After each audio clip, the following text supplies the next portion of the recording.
বেজে যায় আপনি নিজেও জানেন না।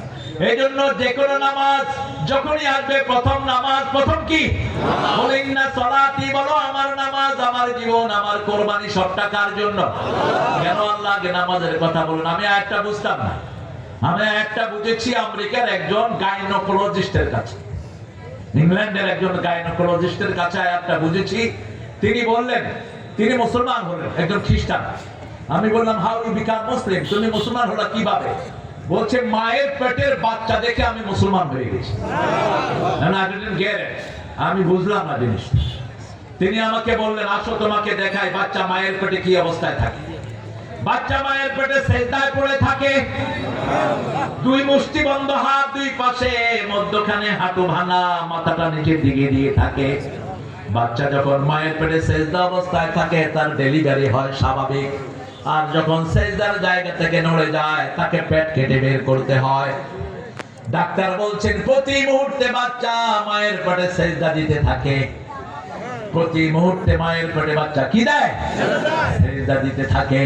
তিনি আমাকে দেখালেন একটা টেলিভিশন স্ক্রিনের ভিতরে, দেখো। তিনি বললেন আমি হিন্দুদের মন্দিরে গেলাম, আমাদের গির্জায় গেলাম, প্যাগোডায় গেলাম, কোথাও এই পজিশন পেলাম না, কিন্তু তোমাদের মসজিদে গিয়ে দেখি তোমরা দাঁড়াও, দাঁড়ানোর পরে এভাবে হও, তারপরে যখন মাটিতে যাও ওই সেজদার সাথে বাচ্চার পেটের মিল হয়ে গেছে।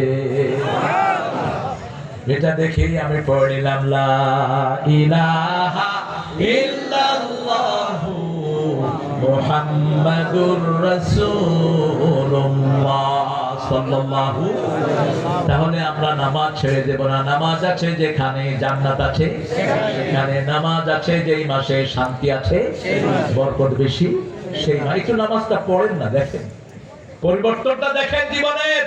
রাসূল দৈনিক 53 রাকাত শুধু নফল পড়তেন, আর 70 রাকাত পড়তেন ফরজ। এই 70 রাকাত পড়তেন রাহমাতাল লিল আলামিন। আমরাও পড়ব, আল্লাহ তৌফিক দান করেন।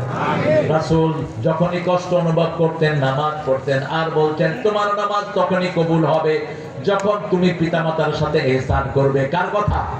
আল্লাহ বলছেন আমার পরেই পিতামাতা, ওয়াবিল ওয়ালিদাইনে ইহসানা, পিতামাতার প্রতি ইহসান করবা।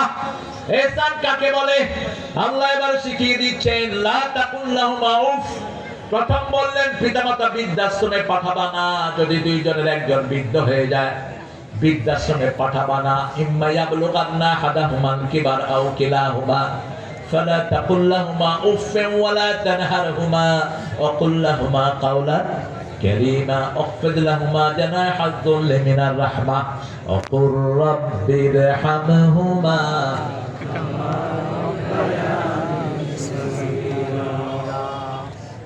উফ শব্দ বলবো না, উফ শব্দ না শোনার জন্য পিতামাতার কাছে থাকবেন।